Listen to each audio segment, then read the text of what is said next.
ในอาทิตย์ที่ผ่านมานี้อยู่ที่แผนกกสิกรรมและสิ่งแวดล้อมแขวงได้จัดกองประชุมสรุปผลงานการจัดตั้งปฏิบัติโครงการประจำปี 2025 และทิศทางแผนการปี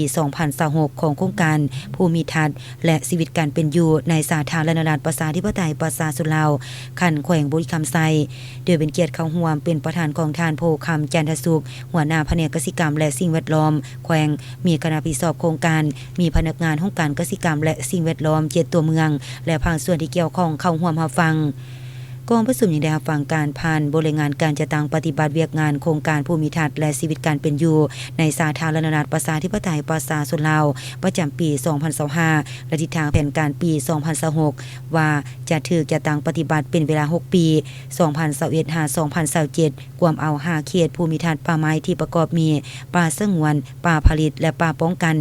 กวมเอาเกาแขวงคือแขวงหัวพันหลวงพระบางเสียงขวางไสสมบูรณ์เวียงจันทน์นครหลวงเวียงจันทน์บริคำไซคำม่วนและสวรรณเขตมีบ้านเป้าหมายทั้งหมด544บ้านสำหรับแขวงบุรีคำไซมีทั้งหมด7เมื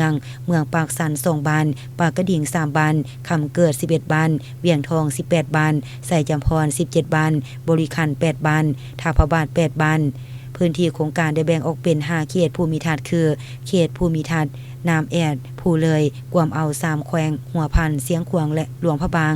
เขตภูมิทัศน์ภูเขาควายกวมเอา4แขวงเวียงจันทน์ไสสมบูรณ์บริคำไซและนครหลวงเวียงจันทน์เขตภูมิทัศน์ป่าไม้เรียบทรายผู้หลวงตนเหนือกวมเอา3แขวงเสียงขวางไสสมบูรณ์และบริคำไซเขตภูมิทัศน์ความหลากหลายทางด้านชีวนาพันธุ์แขวงคำมวนเขตภูมิทัศน์ป่าสงวนและป่าผลิตแขวงสวรรณเขตเพื่อเป็นการส่งเสริมการคุ้มครองป่าไม้แบบยืนยงสุขอยู่ส่งเสริมปรับปรุงชีวิตการเป็นอยู่ของประชาชนอยู่ในเขตภูมิทัศน์ป่าไม้ที่ได้คัดเลือกเข้าร่วมโครงการในสาธารณรัฐประชาธิปไตยประชาชนลาวผลประโยชน์ที่ได้รับของชุมชน